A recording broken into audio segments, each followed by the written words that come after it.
दोस्तों, स्वागत है आपका हमारे चैनल आर के वर्मा में। एक शाम ढलने को थी। सभी आगंतुक धीरे धीरे अपने घरों को लौटने लगे थे। तभी बीरबल ने देखा कि एक मोटा सा आदमी शर्माता हुआ चुपचाप एक कोने में खड़ा है। बीरबल उसके निकट आता हुआ बोला, लगता है तुम कुछ कहना चाहते हो। बेहिचक कह डालो जो कहना है। मुझे बताओ, तुम्हारी क्या समस्या है। वह मोटा व्यक्ति सकुचाता हुआ बोला, मेरी समस्या यह है कि मैं पढ़ा लिखा नहीं हूँ।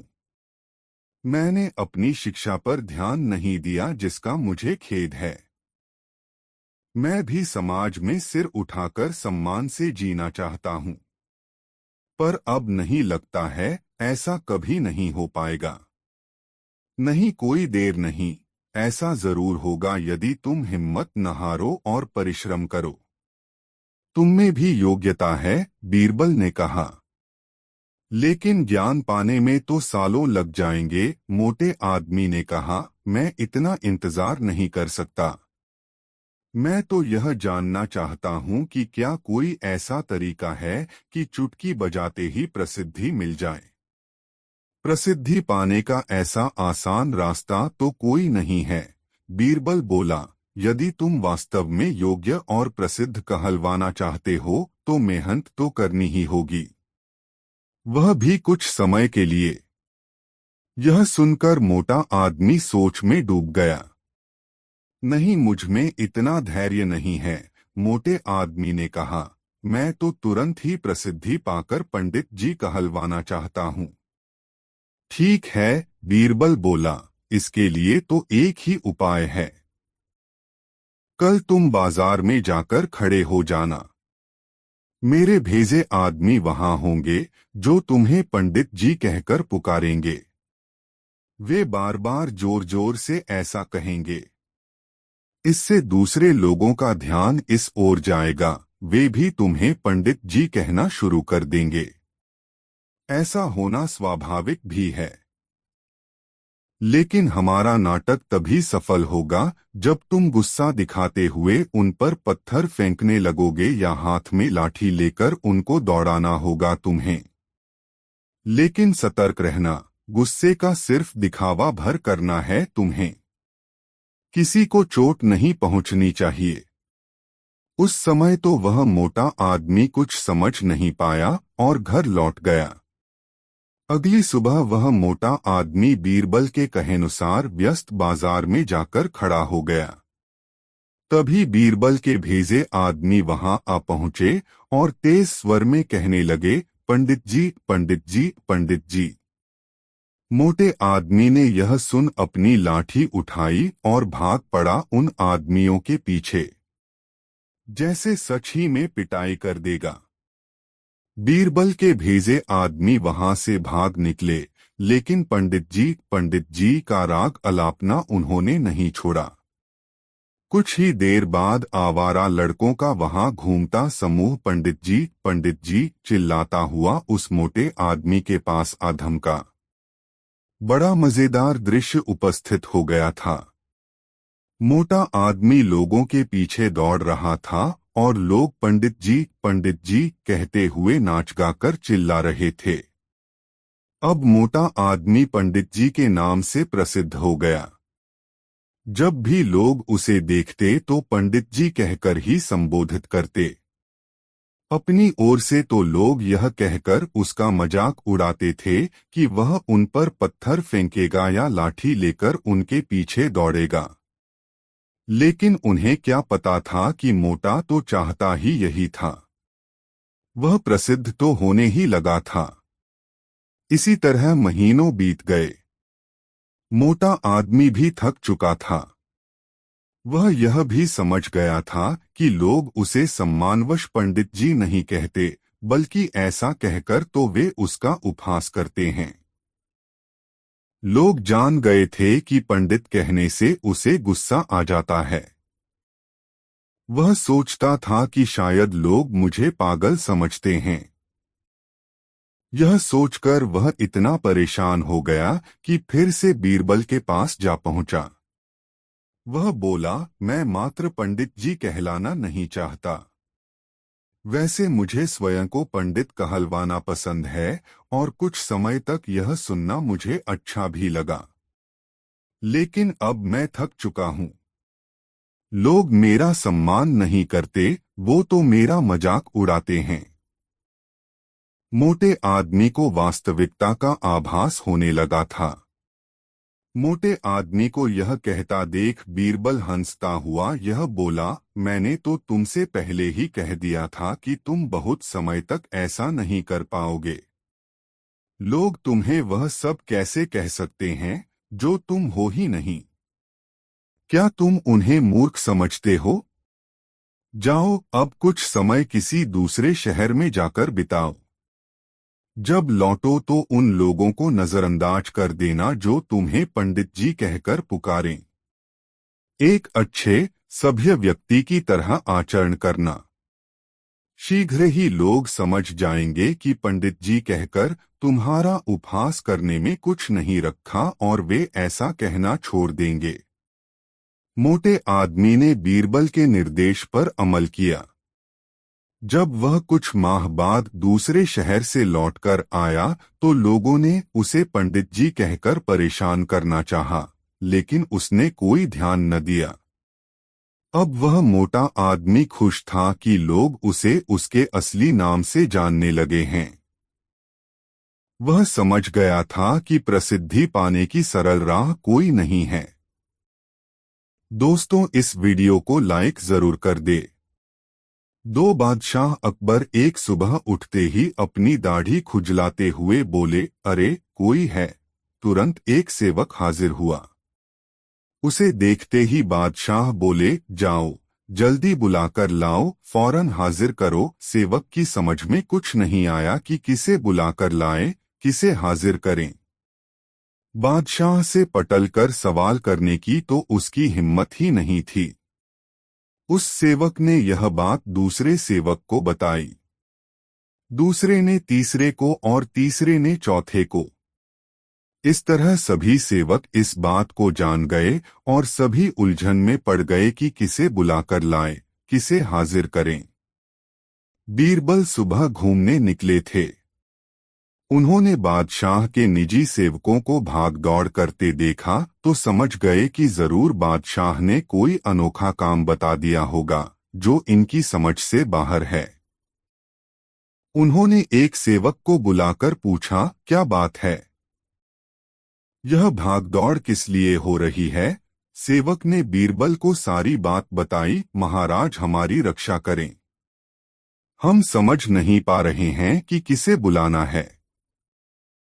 अगर जल्दी बुलाकर नहीं ले गए तो हम पर आफत आ जाएगी। बीरबल ने पूछा, यह बताओ कि हुक्म देते समय बादशाह क्या कर रहे थे? बादशाह के निजी सेवक जिसे हुक्म मिला था उसे बीरबल के सामने हाजिर किया तो उसने बताए, जिस समय मुझे तलब किया उस समय तो बिस्तर पर बैठे अपनी दाढ़ी खुजला रहे थे।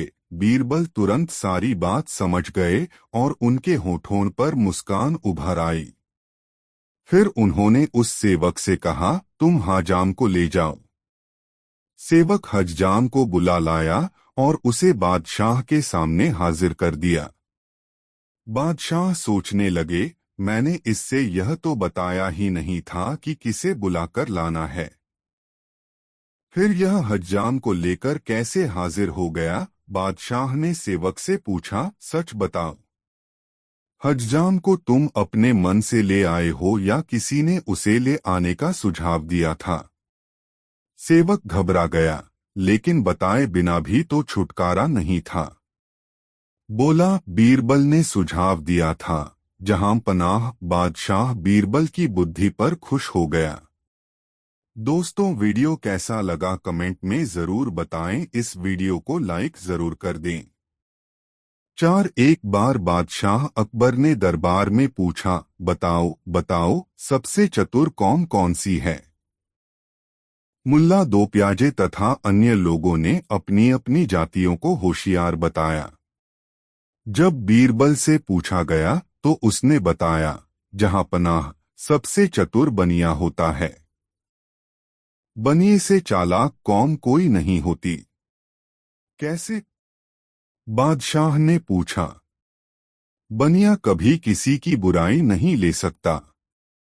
जैसा मुंह होता है वह वैसी ही बात करता है, बीरबल ने बताया। सिद्ध करके दिखाओ। जी अच्छा। बीरबल ने 7-8 बनियों को बुलवा लिया। उनकी दावत महल में थी। पहले तो वे आने को तैयार ही नहीं हुए। पता नहीं क्या कारण है। बादशाह से किसी ने शिकायत तो नहीं कर दी है, परंतु जब समझाया गया तो वे आ गए। वैसे भी बादशाह के हुक्म पर आना तो पड़ता ही। जब वे महल में पहुंचे तो उनके चेहरों पर हवाइयां उड़ने लगीं। वे बड़ी मुश्किल से भय को निकाल सके। उनके सामने उड़द की दाल लाई गई और पूछा गया, बताओ ये क्या है? देखकर वे पहचान गए कि उड़द की दाल है, परंतु इस डर से कि कहीं उसमें और कोई बात न हो, वे ठीक नहीं बताना चाहते थे। किसी ने कहा मूंग, एक ने कहा मसूर, तीसरे ने मोठ बताया, उड़द किसी ने नहीं बताया। बादशाह की समझ में कुछ नहीं आ रहा था कि वे क्या बक रहे हैं। बादशाह बोले, अरे मूर्खा, ये उड़द की दाल है। हाँ जी, वही है, वही है। सब एक साथ बोले। बीरबल और बादशाह ने एक दूसरे की ओर देखा। बीरबल ने पूछा, क्या है ये? जी वही जो बादशाह ने बताया। क्या बताया? हमें तो याद नहीं रहा, हुजूर। अब बादशाह ने पूछा, बीरबल, यह उड़द की दाल क्यों नहीं कहते? वहम के कारण बीरबल बोला, इन्हें वहम है कि दाल में कोई बात है। ये चालाक हैं। अब तो आप मान गए। बादशाह ने इनाम देकर उन्हें भगा दिया। हाँ बीरबल, ये सबसे चालाक हैं। वहम और शक के कारण उड़द की दाल नहीं कहा। दूसरा यह भी कि हम कुछ और न कह दें, इसलिए जो हमने कहा था वही बताया। सब एक साथ बोले और हमारी हाँ में हाँ मिलाई। 5 दिन बादशाह ने बीरबल से पूछा, 5 सड़े घोड़े अड़े, विद्या बिसर जाए, अंगारों पर रोटी जले, बताओ कोई उपाय। अर्थात पान क्यों सड़ता है, घोड़ा क्यों अड़ता है, विद्या कैसे लोप हो जाती है, अंगारे पर रोटी क्यों जलती है। इसका उत्तर सिर्फ 3 शब्दों में बताओ। बीरबल ने तुरंत उत्तर दिया, फेरा नहीं था बादशाह, साफ साफ बताओ।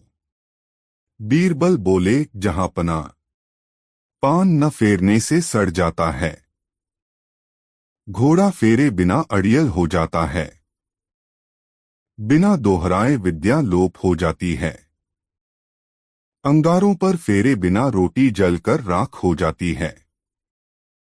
1 दिन बादशाह अकबर ने दरबार में आते ही दरबारियों से पूछा, किसी ने आज मेरी मूछें नोचने की जुर्रत की, उसे क्या सजा दी जानी चाहिए? दरबारियों में से किसी ने कहा उसे सूली पर लटका देना चाहिए, किसी ने कहा उसे फांसी दे देनी चाहिए, किसी ने कहा उसका गर्दन धड़ से तत्काल उड़ा देना चाहिए। बादशाह नाराज हुए। अंत में उन्होंने बीरबल से पूछा, बीरबल, तुमने कोई राय नहीं दी? जहां पनाह, खता माफ हो, इस गुनहगार को तो सजा के बजाय उपहार देना चाहिए, बीरबल ने जवाब दिया। बादशाह हौले से मुस्कराए और बोले, क्या मतलब? जहां पनाह, जो व्यक्ति आपकी मूछें नोचने की जुर्रत कर सकता है वह आपके शहजादे के सिवा कोई और हो ही नहीं सकता जो आपकी गोद में खेलता है। गोद में खेलते खेलते उसने आज आपकी मूछें नोच ली होंगी। उस मासूम को उसकी इस जुर्रत के बदले मिठाई खाने की मासूम सजा दी जानी चाहिए, बीरबल ने खुलासा किया। बादशाह ने ठहाका लगाया और दरबारी बगले झांकने लगे। दोस्तों, वीडियो को लाइक जरूर कर दे। 5 एक बार एक व्यापारी अपने किसी काम से कुछ दिनों के लिए प्रदेश से दूर गया हुआ था। जब वह अपना काम खत्म करके घर पहुंचा तो देखता है कि उसकी पूरी तिजोरी खाली है। उसकी मेहनत की सारी कमाई चोरी हो चुकी है। व्यापारी घबरा गया और उसने अपने घर के सारे नौकरों को बुलाया। व्यापारी के घर में कुल 5 नौकर थे। व्यापारी की एक आवाज पर सारे नौकर उसके सामने आकर खड़े हो गए। व्यापारी ने उनसे पूछा, तुम लोगों के होते हुए घर में इतनी बड़ी चोरी कैसे हो गई? जब चोर आकर मेरी पूरी तिजोरी साफ कर गया, उस समय कहाँ थे सब के सब? एक नौकर ने जवाब दिया, हमें नहीं पता ये चोरी कब हुई मालिक, हम सो रहे थे। उसकी यह बात सुनकर व्यापारी गुस्से से आग बबूला हो उठा और बोला, मुझे तो लगता है कि तुम 5 में से किसी एक ने ही चोरी की है। तुम्हारा हिसाब अब बादशाह अकबर ही करेंगे। यह कहता हुआ वो महल की ओर चल पड़ा। बादशाह अकबर अपने दरबार में बैठकर जनता की समस्या सुन रहे थे कि तभी व्यापारी वहां पहुंच गया। व्यापारी ने कहा, न्याय हुजूर, न्याय, मेरी समस्या को दूर करें। बादशाह ने पूछा, क्या हुआ? कौन हो तुम और क्या है तुम्हारी समस्या? व्यापारी बोला, मैं आप ही के राज्य में रहने वाला एक व्यापारी हूँ महाराज। एक जरूरी काम से कुछ दिनों के लिए प्रदेश से बाहर गया था। जब वापस आया तो मेरी सारी तिजोरी लुट चुकी थी। मैं बर्बाद हो गया। हुजूर, मेरी मदद करें। यह सुनकर बादशाह ने व्यापारी से कुछ सवाल पूछे, जैसे कितना सामान चोरी हुआ, क्या उसे किसी पर शक है आदि। सवालों के जवाब मिलने के बाद अकबर ने व्यापारी का मामला बीरबल को सौंप दिया और कहा कि असली चोर को पकड़ने में बीरबल उसकी मदद करेंगे। अगले दिन बीरबल व्यापारी के घर पहुंचे। उन्होंने सभी नौकरों को बुलाया और उनसे पूछा कि चोरी की रात वो सभी कहाँ थे। सभी ने कहा कि वो व्यापारी के घर में ही रहते हैं और उस रात भी व्यापारी के घर में ही सो रहे थे। बीरबल ने उनकी बात मान ली और कहा, आप सभी को परेशान होने की जरूरत नहीं है। मेरे हाथ में ये 5 जादुई लकड़ियां हैं। मैं आप सभी को एक एक लकड़ी दूंगा। जो भी चोर होगा उसकी लकड़ी आज रात 2 इंच लंबी हो जाएगी और चोर पकड़ा जाएगा। हम सभी कल यहीं मिलेंगे। यह कह बीरबल ने सबसे हाथ में एक एक लकड़ी पकड़ाई और वहां से चले गए। दिन ढल गया। अगले दिन बीरबल फिर से व्यापारी के घर पहुंचे और उन्होंने सभी नौकरों को अपनी अपनी लकड़ी के साथ बुलाया।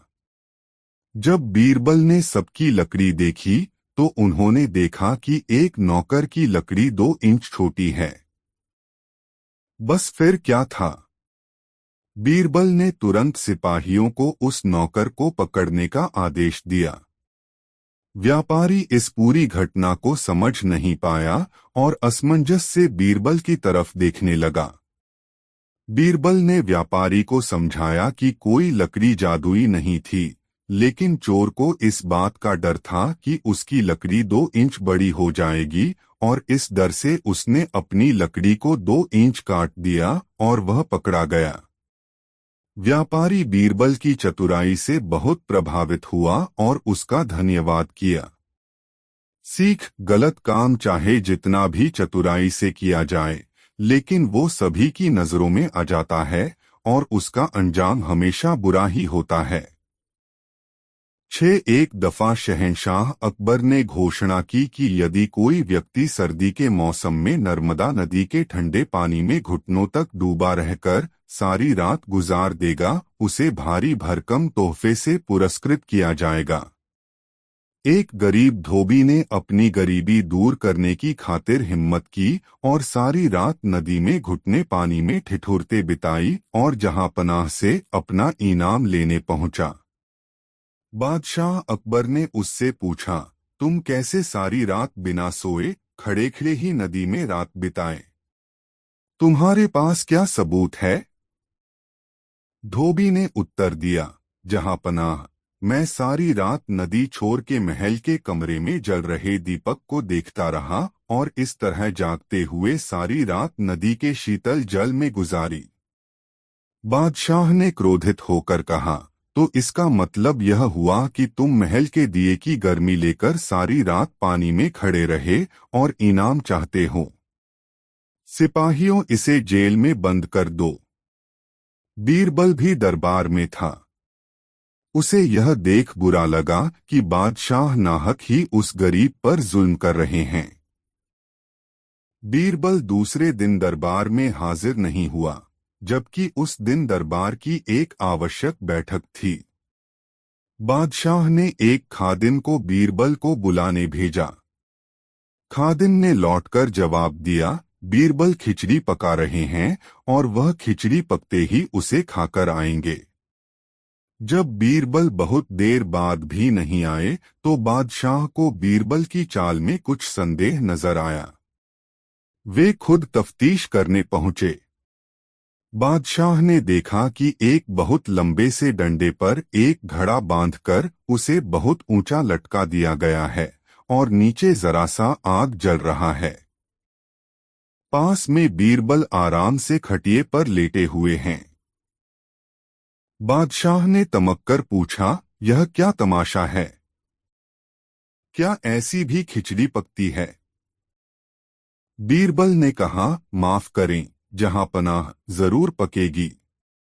वैसी ही पकेगी जैसी कि धोबी को महल के दिए की गर्मी मिली थी। बादशाह को बात समझ में आ गई।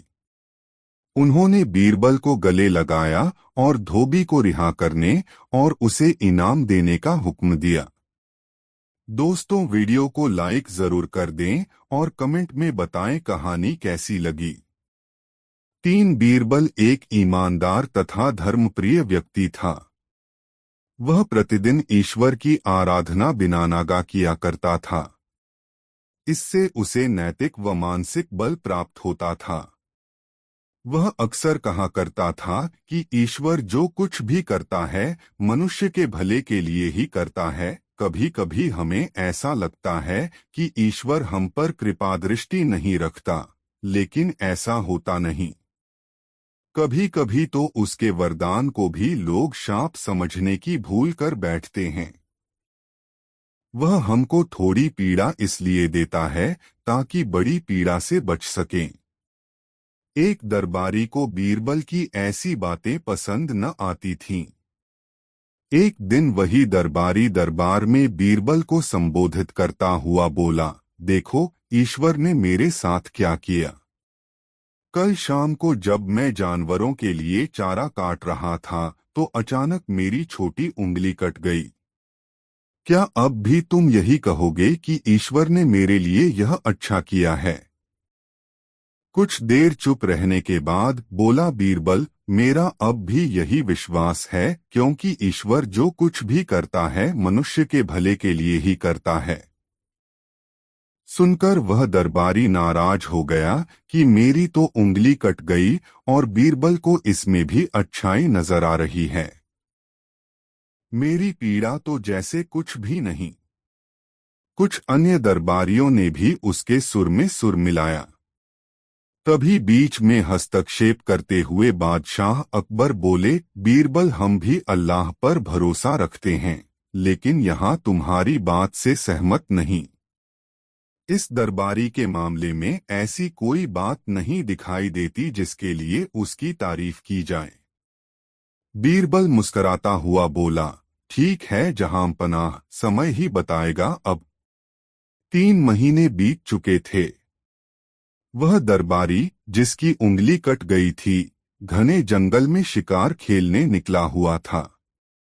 एक हिरन का पीछा करते वह भटककर आदिवासियों के हाथों में जा पड़ा। वे आदिवासी अपने देवता को प्रसन्न करने के लिए मानव बलि में विश्वास रखते थे। आठ वे उस दरबारी को पकड़कर मंदिर में ले गए बलि चढ़ाने के लिए। लेकिन जब पुजारी ने उसके शरीर का निरीक्षण किया तो हाथ की एक उंगली कंपाई। नहीं, इस आदमी की बलि नहीं दी जा सकती, मंदिर का पुजारी बोला।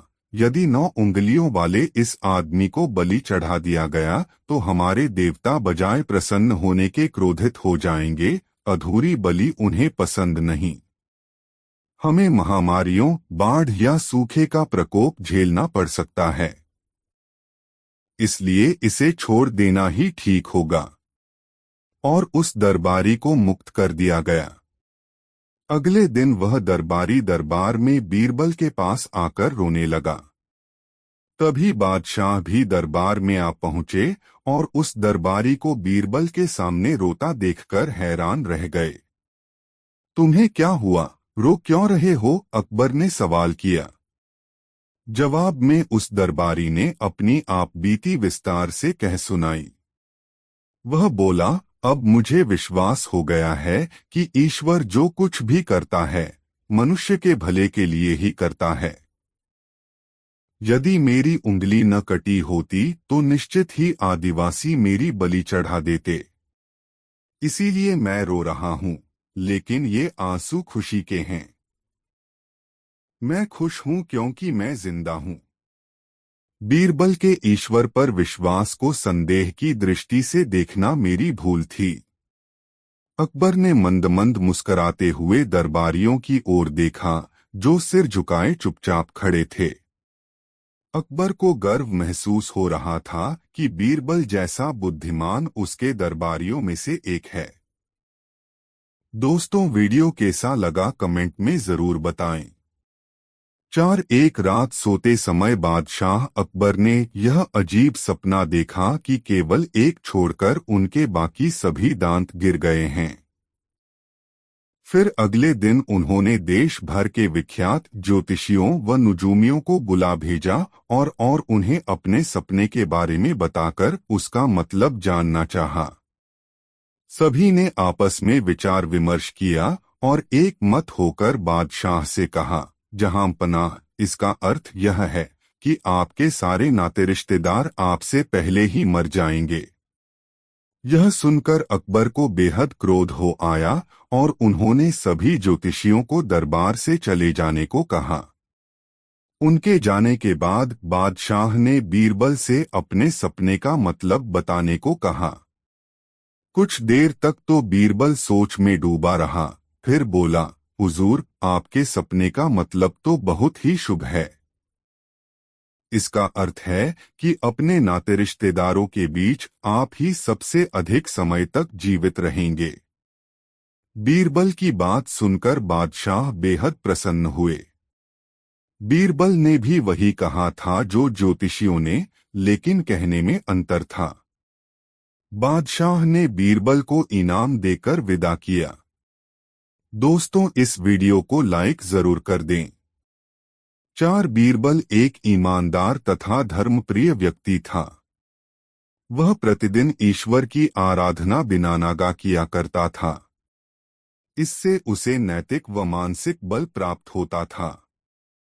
वह अक्सर कहा करता था कि ईश्वर जो कुछ भी करता है मनुष्य के भले के लिए ही करता है। कभी कभी हमें ऐसा लगता है कि ईश्वर हम पर कृपा दृष्टि नहीं रखता, लेकिन ऐसा होता नहीं। कभी कभी तो उसके वरदान को भी लोग शाप समझने की भूल कर बैठते हैं। वह हमको थोड़ी पीड़ा इसलिए देता है ताकि बड़ी पीड़ा से बच सकें। एक दरबारी को बीरबल की ऐसी बातें पसंद न आती थीं। एक दिन वही दरबारी दरबार में बीरबल को संबोधित करता हुआ बोला, देखो, ईश्वर ने मेरे साथ क्या किया। कल शाम को जब मैं जानवरों के लिए चारा काट रहा था तो अचानक मेरी छोटी उंगली कट गई। क्या अब भी तुम यही कहोगे कि ईश्वर ने मेरे लिए यह अच्छा किया है? कुछ देर चुप रहने के बाद बोला बीरबल, मेरा अब भी यही विश्वास है, क्योंकि ईश्वर जो कुछ भी करता है मनुष्य के भले के लिए ही करता है। सुनकर वह दरबारी नाराज हो गया कि मेरी तो उंगली कट गई और बीरबल को इसमें भी अच्छाई नजर आ रही है। मेरी पीड़ा तो जैसे कुछ भी नहीं। कुछ अन्य दरबारियों ने भी उसके सुर में सुर मिलाया। तभी बीच में हस्तक्षेप करते हुए बादशाह अकबर बोले, बीरबल, हम भी अल्लाह पर भरोसा रखते हैं, लेकिन यहाँ तुम्हारी बात से सहमत नहीं। इस दरबारी के मामले में ऐसी कोई बात नहीं दिखाई देती जिसके लिए उसकी तारीफ की जाए। बीरबल मुस्कराता हुआ बोला, ठीक है जहां पनाह, समय ही बताएगा। अब 3 महीने बीत चुके थे। वह दरबारी जिसकी उंगली कट गई थी, घने जंगल में शिकार खेलने निकला हुआ था। एक हिरन का पीछा करते वह भटककर आदिवासियों के हाथों में जा पड़ा। वे आदिवासी अपने देवता को प्रसन्न करने के लिए मानव बलि में विश्वास रखते थे। आठ वे उस दरबारी को पकड़कर मंदिर में ले गए बलि चढ़ाने के लिए। लेकिन जब पुजारी ने उसके शरीर का निरीक्षण किया तो हाथ की एक उंगली कंपाई।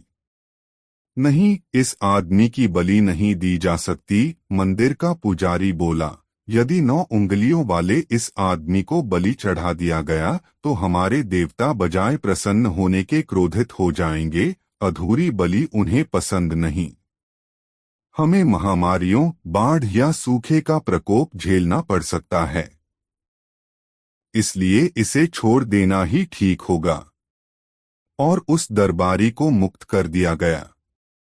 अगले दिन वह दरबारी दरबार में बीरबल के पास आकर रोने लगा। तभी बादशाह भी दरबार में आ पहुंचे और उस दरबारी को बीरबल के सामने रोता देखकर हैरान रह गए। तुम्हें क्या हुआ, रो क्यों रहे हो? अकबर ने सवाल किया। जवाब में उस दरबारी ने अपनी आप बीती विस्तार से कह सुनाई। वह बोला, अब मुझे विश्वास हो गया है कि ईश्वर जो कुछ भी करता है मनुष्य के भले के लिए ही करता है। यदि मेरी उंगली न कटी होती तो निश्चित ही आदिवासी मेरी बलि चढ़ा देते। इसीलिए मैं रो रहा हूं, लेकिन ये आंसू खुशी के हैं। मैं खुश हूं क्योंकि मैं जिंदा हूं। बीरबल के ईश्वर पर विश्वास को संदेह की दृष्टि से देखना मेरी भूल थी। अकबर ने मंद मंद मुस्कराते हुए दरबारियों की ओर देखा जो सिर झुकाए चुपचाप खड़े थे। अकबर को गर्व महसूस हो रहा था कि बीरबल जैसा बुद्धिमान उसके दरबारियों में से एक है। दोस्तों, कहानी कैसी लगी कमेंट में जरूर बताएं। 5 एक मंत्री की उदास शक्ल देख बादशाह अकबर ने उसकी उदासी का कारण पूछा। तब मंत्री बोले कि आप सारे महत्वपूर्ण कार्य बीरबल को सौंपकर उसे महत्ता देते हैं, जिस कारण हमें अपनी प्रतिभा साबित करने का मौका ही नहीं मिलता है। इस बात को सुनकर अकबर ने उस मंत्री को 3 रुपए दिए और कहा कि आप बाजार जाकर इन 3 रुपयों को 3 चीजों पर बराबर बराबर खर्च करें, यानी हर एक चीज पर 1 रुपए। लेकिन शर्त यह है कि पहली चीज यहाँ की होनी चाहिए, दूसरी चीज वहाँ की होनी चाहिए और तीसरी चीज ना यहाँ की होनी चाहिए और ना वहाँ की होनी चाहिए। दरबारी मंत्री अकबर से 3 रुपए लेकर बाजार निकल पड़ा। उसकी समझ में नहीं आ रहा था कि वो अब क्या करे। वह एक दुकान से दूसरे दुकान चक्कर लगाने लगा, लेकिन उसे ऐसा कोई नहीं मिला जो इस शर्त के मुताबिक 1 रुपए वाली 3 चीजें दे सके। वह थक हार कर वापस अकबर के पास लौट आया। अब बादशाह अकबर ने यही कार्य बीरबल को दिया। बीरबल 1 घंटे में अकबर बादशाह की चुनौती पार लगाकर 3 वस्तुएं लेकर लौट आया। अब बीरबल ने उन वस्तुओं का वृतांत कुछ इस प्रकार सुनाया। पहला, 1 रुपया मैंने मिठाई पर खर्च कर दिया जो यहाँ इस दुनिया की चीज है। दूसरा रुपया मैंने एक गरीब फकीर को दान किया जिससे मुझे पुण्य मिला जो वहां यानी जन्नत की चीज है। और तीसरे रुपए से मैंने जुआ खेला और हार गया। इस तरह जुए में हारा रुपया वो तीसरी चीज थी जो ना यहाँ मेरे काम आई न वहां जन्नत में मुझे नसीब होगी। बीरबल की चतुराईपूर्ण बात सुनकर राजा के साथ साथ दरबारी भी मुस्कुरा पड़े और सभी ने उनकी बुद्धि का लोहा मान लिया। दोस्तों की कहानी किस लिए कमेंट जरूर बताएं, वीडियो को लाइक जरूर कर दे। 3 एक दिन सभा में बैठे बादशाह अकबर ने बीरबल की पगड़ी बांधने की कला की प्रशंसा की।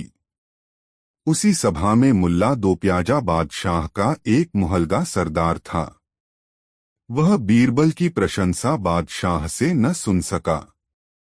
मन ही मन अपने अप्रमाण से चिढ़कर मुल्ला ने कहा, इसमें कौन सी बड़ी बुद्धिमानी है जिसकी इतनी बड़ाई हो रही है। इससे कहीं अच्छी पगड़ी तो मैं बांध सकता हूँ। बादशाह ने प्रसन्न होकर दूसरे दिन मुल्ला को अपनी कला प्रदर्शित करने को कहा। उस दिन के आवश्यक कार्यों को निपटाकर बादशाह महल में चले गए। सुल्ला मन ही मन आनंदित हो रहे थे। दूसरे दिन बड़े सुबह सुबह वह समय से पहले ही दरबार में जा पधारे। जो दरबारी आते वे देखते ही मुल्ला की तारीफ करते। अंत में बीरबल के साथ बादशाह भी आए। मुल्ला को पगड़ी देखकर बादशाह को बहुत प्रसन्नता हुई। मुल्ला को पगड़ी की तारीफ करते हुए बादशाह बोले, यह तो बीरबल की पगड़ी से सचमुच कहीं अच्छी बंधी है। यह सुनकर बीरबल बोले, जहांपना, यह मुल्ला साहब की करामात नहीं है बल्कि इनकी पत्नी की है। वास्तव में तारीफ के योग्य इनकी पतली है न कि मुल्ला। उसी के सहयोग से आज यह इस सम्मान को प्राप्त हुए। यदि मेरी बात सत्य नहीं है तो मुल्ला साहब अपनी पगड़ी खोल दें और हुजूर के सामने दोबारा बांधें। यदि ऐसी ही सुंदर पगड़ी दोबारा बांध लेंगे तो ठीक है, अन्यथा फिर यही समझा जाएगा कि पगड़ी इन्होंने अपनी पत्नी से बंधवाई है। बादशाह ने बीरबल की बात को मान लिया और मुल्ला साहब को पगड़ी उतारकर दोबारा बांधने का हुक्म दिया। मुल्ला ने पगड़ी उतार ली किंतु वे बिना शीशे के पगड़ी नहीं बांध सकते थे। उन्हें इधर-उधर झांकते हुए देखकर बीरबल ने चुटकी ली और कहा, मुल्ला साहब क्या चाहिए। मुल्ला कुछ न बोले और पगड़ी बांधना आरंभ किया। शीशा न देखने के कारण उन्होंने जो पगड़ी बांधी उससे सब दरबारी और बादशाह हंस पड़े। मुल्ला बेचारे बहुत लज्जित हुए। बादशाह ने मन ही मन बीरबल की प्रशंसा की। प्रकट में बादशाह बोले, वाह मुल्ला साहब, आपने तो कमाल कर दिया। जो काम आप स्वयं नहीं कर सकते वह अपनी पतली से कठरवाते हैं।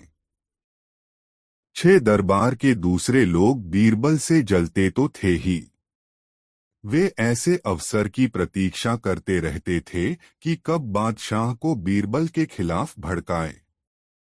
ऐसे अवसर उन्हें मिल भी जाते थे। एक बार लोगों के कहने से बादशाह ने कहा, बीरबल तुम्हारी शिकायत मिली है। जी, लोग कहते हैं बीरबल इतना गुणी नहीं है जितना सरकारी कोष से धन प्राप्त करता है। जी, क्या यह सच है? जी, यानी तुम स्वीकार करते हो? जी, क्या जी जी करते जा रहे हो? क्या तुम मानते हो कि तुम मूर्ख हो? जी हाँ। जब तुम मूर्ख हो तो क्यों सरकारी खजाने पर बोझ बने हो? छुट्टी करो। मर्जी है आपकी जहांपना। ठीक है, 1 महीने के लिए हम तुम्हें हटाकर देख लेते हैं। जो हुक्म जहाँपना। ठीक है, तो कल से तुम जहाँ भी चाहो जा सकते हो और सदा के लिए जाना चाहो तो चले जाना। आपका हुक्म सर। आंखों पर। बीरबल वहां से कहीं अज्ञातवास में चले गए। बीरबल का अभाव बादशाह को जल्दी ही खलने लगा। उनके बिना बादशाह का न तो मन ही लगा और न दरबार में वह रौनक रही।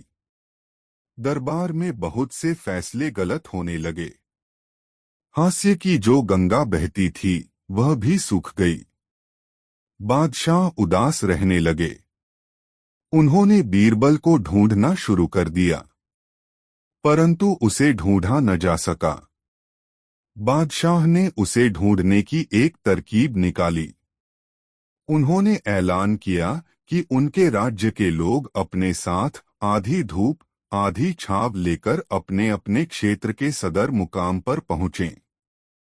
पूरे राज्य में केवल एक गांव ही ऐसा पाया गया जहां के लोग अपने सदर मुकाम पर आधी धूप और आधी छाव लेकर पहुंचे।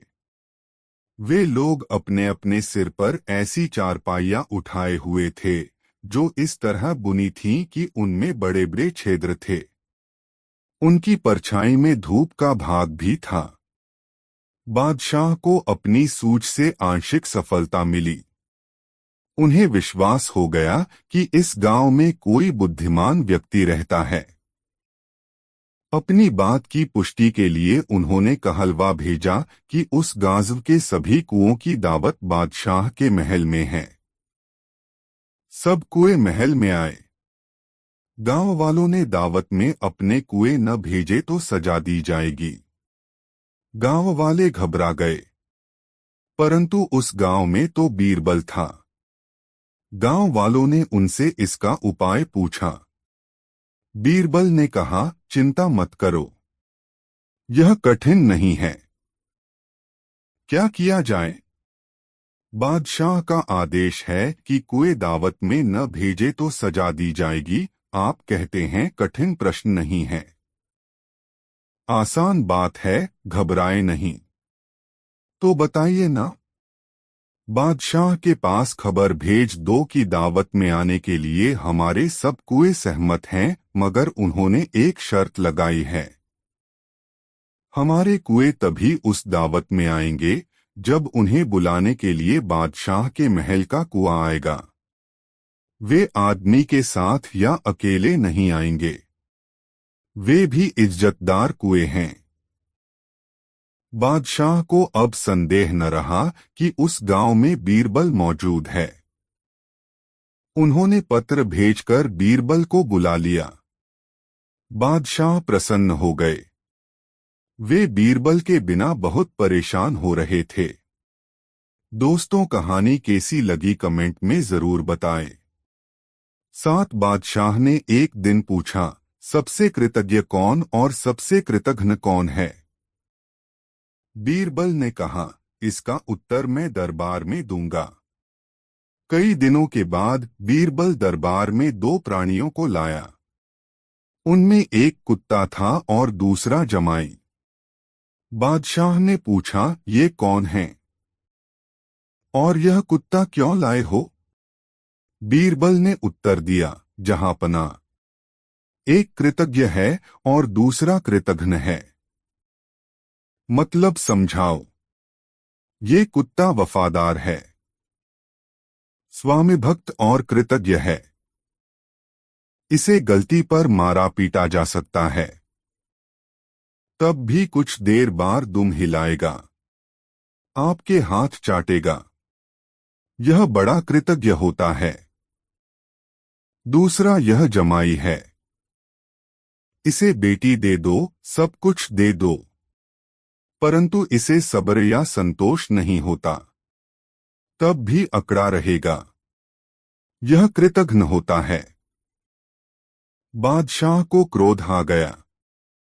उसने आदेश दिया, जमाई को फांसी दे दी जाए। बीरबल बोले, जहाँपना, यह गलत है। इसे फांसी देना उचित न होगा। क्यों? क्योंकि मैंने अपने ही जमाई के लिए नहीं कहा। यह बात हर जवाई पर लागू होती है। किस किस को फांसी देंगे? आप सभी किसी न किसी के जमाई हैं। मैं भी हूं और आप भी। बादशाह चौंक पड़े। वह सोच भी नहीं पाए थे कि जमाई तो वह भी हैं। जमाई तो बीरबल भी है। बादशाह अकबर और सभी दरबारी जोर जोर से हंसने लगे। बादशाह ने बीरबल के जमाई को माफ कर दिया और हमेशा की तरह बीरबल की बुद्धिमानी से प्रभावित हो गए। दोस्तों, कहानी कैसी लगी कमेंट में जरूर बताएं और हमसे जुड़ने के लिए हमारे चैनल आर.के. वर्मा को सब्सक्राइब जरूर कर ले और वीडियो देखने के लिए धन्यवाद। 1 दिन शहंशाह अकबर नाई से अपनी हजामत बनवा रहे थे। तभी वह नाई शहंशाह अकबर की तारीफ करने लगता है। नाई, जहां पनाह आप अपनी सल्तनत में सबका ख्याल रखते हैं, बच्चे, बड़े, गरीब, लाचार आदि सबका। अकबर, शुक्रिया। नाई, लेकिन जहां पनाह। अकबर, लेकिन क्या? क्या हम किसी को भूल रहे हैं जिसकी हम देखभाल नहीं करते हैं? नाई, जहां पनाह, गुस्ताखी माफ करें। क्या कभी आपने बड़े बूढ़ों यानी कभी अपने पूर्वजों के बारे में सोचा है जो दुनिया छोड़कर स्वर्ग चले गए हैं? अकबर, लेकिन हम तो उनका भी ख्याल रखते हैं। उनके हक में हम दुआ करते हैं। उनकी याद में हमने शाही मकबरे बनवाए हैं। नाई, लेकिन जहां पनाह कभी आपने किसी को स्वर्ग भेजा है अपने पूर्वजों की खबर लेने के लिए? उन्हें किसी चीज की वहां जरूरत तो नहीं है। अकबर, ये क्या कह रहे हो? कोई स्वर्ग जाकर वापस कैसे आ सकता है? तुम्हारा दिमाग खराब हो गया है क्या? कोई स्वर्ग की यात्रा करके वापस कैसे आ सकता है? नाई, जहां पनाह, मैं सच कह रहा हूँ। स्वर्ग की यात्रा करके वापस आ सकता है। मैं एक ऐसे योगी बाबा को जानता हूँ जो स्वर्ग भेजकर वापस बुला सकते हैं। वजीर अब्दुल्ला उनके भक्त हैं। आप चाहे तो वजीर अब्दुल्ला से कहेकर आप उस योगी को बुला सकते हैं। अकबर, ठीक है, तुम कल ही वजीर अब्दुल्ला से कहकर उस योगी को बुलाओ। फिर अगले दिन वजीर अब्दुल्ला उस योगी बाबा को लेकर आते हैं। अकबर, वजीर अब्दुल्ला, क्या योगी बाबा दरबार में आ गए हैं? वजीर अब्दुल्ला, जी। जहां पनाह, वो दरबार के बाहर ही खड़े हैं। आपकी इजाजत हो तो उन्हें बुलाया जाए। अकबर, जी वजीर अब्दुल्ला, उन्हें बुलाया जाए। योगीराज निरंजन बाबा दरबार में हाजिर होते हैं। योगीराज, अलख निरंजन, मेरा नाम योगी निरंजन बाबा है। अकबर, हमने सुना है योगी जी आप किसी को भी स्वर्ग भेजकर वापस बुला सकते हैं, ये बात सच है? योगीराज, हाँ, मैं किसी को भी स्वर्ग भेजकर वापस बुला सकता हूँ। अकबर, हमें भी अपने पूर्वजों के बारे में जानकारी चाहिए। वह स्वर्ग में कैसे रह रहे हैं? उन्हें वहां किसी चीज की जरूरत तो नहीं है। योगीराज, आप किसी भरोसेमंद इंसान को स्वर्ग भेज सकते हैं जो स्वर्ग के मोह में न फंसकर वापस आ सके। वजीर अब्दुल्ला, जहां पनाह, आप बीरबल को इस काम के लिए भेज दीजिए। बीरबल से ज्यादा भरोसेमंद और कौन हो सकता है? अकबर, बीरबल, क्या आप हमारे लिए स्वर्ग जाएंगे? बीरबल, जी। जहां पनाह, मैं स्वर्ग जरूर जाऊंगा, लेकिन उससे पहले मैं निरंजन बाबा से कुछ पूछना चाहता हूं। योगीराज, इस यात्रा में कितना समय लगेगा? योगीराज, इस यात्रा में कम से कम 2 महीने लगेंगे अगर तुम स्वर्ग के सुख के मोह में न फंसो तो। बीरबल, योगी जी आप मुझे स्वर्ग कैसे भेजेंगे? योगीराज, मैं एक पवित्र आग जलाऊंगा, उसमें तुम्हें प्रवेश करना है। वैसे तो ये क्रिया कहीं भी हो सकती है, लेकिन हम इसे गंगा नदी के किनारे करेंगे। बीरबल, जहां पनाह मैं काफी दिनों के लिए अपने घर से दूर रहूंगा, इसलिए मैं 4-5 दिन की मोहलत मांगता हूँ। कुछ अधूरे काम निपटाने हैं। अकबर, ठीक है बीरबल। योगीराज जी, आप ये काम 5 दिन बाद संपन्न करें। अब 5 दिन बाद बीरबल को जलाने के लिए ले जाया जाता है। स्वर्ग की यात्रा के लिए योगीराज विधि संपन्न करते हैं। वह एक चिता पर फूल और कुछ सामग्री डालते हैं और बीरबल के माथे पर तिलक करते हैं और चित्त हो जाने को कहते हैं। बीरबल, अलविदा। जहां पना अकबर, हमें आपकी बहुत याद आएगी, आप जल्दी लौटने की कोशिश करना। बीरबल जी, जहां पनाह, मैं जल्दी लौट कर आऊंगा। और फिर 2 महीने गुजर जाते हैं। शहंशाह अकबर बहुत चिंतित हो जाते हैं। अकबर, हमें बीरबल की बहुत याद आ रही है। 2 महीने गुजर चुके पर बीरबल अभी तक नहीं लौटे, हमें बहुत चिंता हो रही है। योगीराज का क्या कहना है, कब तक बीरबल लौट आएंगे? वजीर अब्दुल्ला, जहां पनाह, योगी बाबा ये भी तो कह रहे थे हो सकता है बीरबल को स्वर्ग के सुख बहुत भा गए हों और वह उन्हें छोड़कर न आना चाहें। अकबर, नहीं, ऐसा कभी नहीं हो सकता है। बीरबल ऐसा कभी नहीं कर सकते हैं। उन पर हमें पूरा भरोसा है। उसी वक्त वहां पर बीरबल आते हैं। उनके लंबे लंबे बाल होते हैं, लंबी सी दाढ़ी। अकबर उन्हें देखकर बहुत खुश होते हैं। अकबर, खुशामदीद। खुशामदीद। हमें आपको देखकर बहुत खुशी हुई। और बताइए, स्वर्ग में हमारे पूर्वज कैसे हैं? उन्हें किसी चीज की वहां जरूरत तो नहीं है? बीरबल, नहीं, जहां पनाह, उन्हें किसी भी चीज की जरूरत नहीं है। वे वहां बहुत खुश हैं। अकबर, लेकिन बीरबल, आपने ये बाल इतने क्यों बढ़ा लिए हैं? बीरबल, जहां पनाह, मेरे ही नहीं, वहां पर सभी के बाल बहुत लंबे हैं। वहां पर कोई नाई नहीं है बाल काटने के लिए, इसलिए उन सभी ने यहाँ पर जो नाई है उसे बुलाने के लिए कहा है, ताकि वो वहां सबके बाल काट सके। अकबर, हाँ हाँ, क्यों नहीं, हम अभी अपने नाई को वहां भेज रहे हैं। योगीराज और वह नाई अभी यहीं पर हैं। वो इस वक्त हम